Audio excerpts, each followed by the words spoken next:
Salut tout le monde, très urgent et très chaud.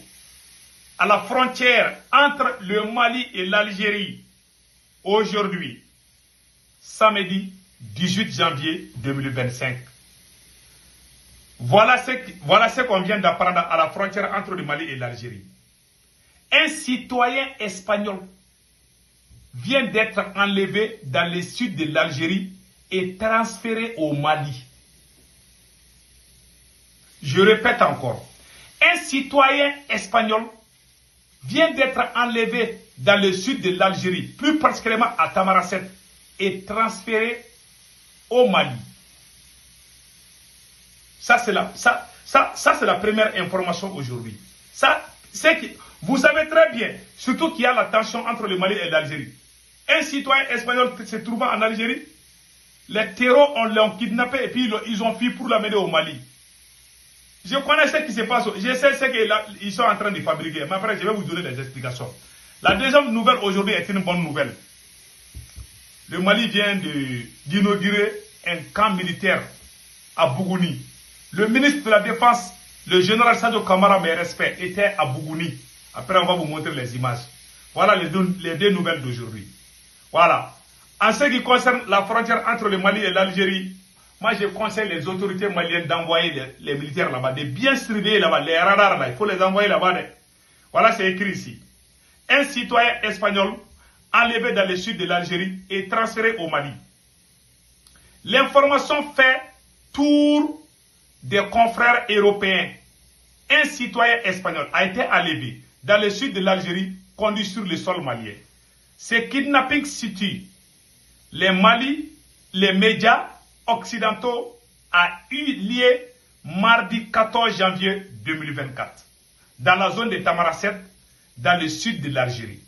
Les ravisseurs des hommes armés, précisent les sources, ont par la suite franchi la frontière pour amener avec eux dans le nord du Mali la victime, un homme d'une soixantaine d'années en compagnie d'autres Algériens. Ces guides libérés en cours de chemin. C'est-à-dire, on a kidnappé un citoyen espagnol d'une soixantaine d'années avec certains citoyens algériens. Quand ils sont venus au Mali, après on a libéré les Algériens. Et ils sont partis en Algérie. Mais on dit qu'ils sont toujours au Mali. Maintenant, écoutez très bien. Je vais démasquer tous ces complots-là. Dans un communiqué cité par les confrères, le gouvernement de l'Espagne confirme la rétention contre son gré de l'un de ses ressortissants.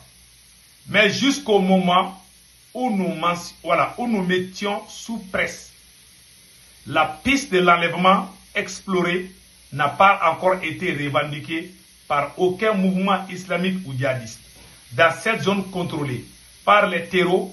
Toutefois, le gouvernement espagnol dit être à pied d'œuvre pour clarifier tous les aspects de l'affaire et parvenir à sa résolution. Tout le monde a entendu.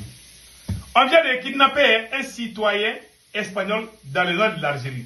Après, on l'a conduit au Mali. Qu'est-ce que cela veut dire? Ça veut dire que l'Algérie va négocier pour qu'il soit libéré. Et ils vont vous donner beaucoup d'argent. Les terroristes là qui kidnappent là, ils vont les donner des millions d'euros. Ils vont acheter des armes pour attaquer le Mali, le Burkina et le Niger. C'est comme ça que les terroristes se font l'argent. Ils ont kidnappé un citoyen espagnol. Ils vont exiger une grosse somme d'argent dans quelques jours. Vous allez voir. Et après, qu'est-ce qui se passe? Quand les terroristes vont recevoir l'argent, ils vont commencer à nous attaquer. C'est comme ça. C'est un fonds de commerce. Il y a même quelqu'un qui a dit ici, une autre source de ravitaillement au terreau. C'est une autre source. Et là, c'est l'Algérie qui va organiser la négociation. Puisque le Mali n'a pas encore la main mise sur Tinzaouaten 100%, et cette affaire s'est passée à la frontière entre l'Algérie et le Mali. Donc les terroristes, ils sont au Mali mais ils ne sont pas en Algérie. Vous voyez ce que ça fait? Quand j'ai entendu cette affaire-là, je me suis posé la question. Donc les terroristes connaissent seulement le Mali. On dit qu'ils sont venus au Mali, hein? Peut-être même qu'ils sont cachés en Algérie, dans quelque part, je ne sais pas. On est en train de nous faire souffler les oreilles, là, qui sont venus au Mali. Attention, les autorités maliennes, attention. L'Algérie veut toujours faire quelque chose pour étendre son influence dans les affaires intérieures du Mali. Comme ils ont kidnappé un citoyen espagnol, ils l'ont amené sur le territoire malien. Donc l'Algérie va être médiateur en ce moment, ou négociateur entre les terreaux et ceux qui ont et les victimes. C'est l'Algérie qui va diriger la négociation pour que la victime soit libérée. Ça ne va pas se faire cadeau d'eux. Ils vont donner beaucoup d'argent aux terreaux là. Et les terreaux vont acheter des armes sophistiquées pour venir nous attaquer. C'est comme ça. Ils trouvent beaucoup d'argent.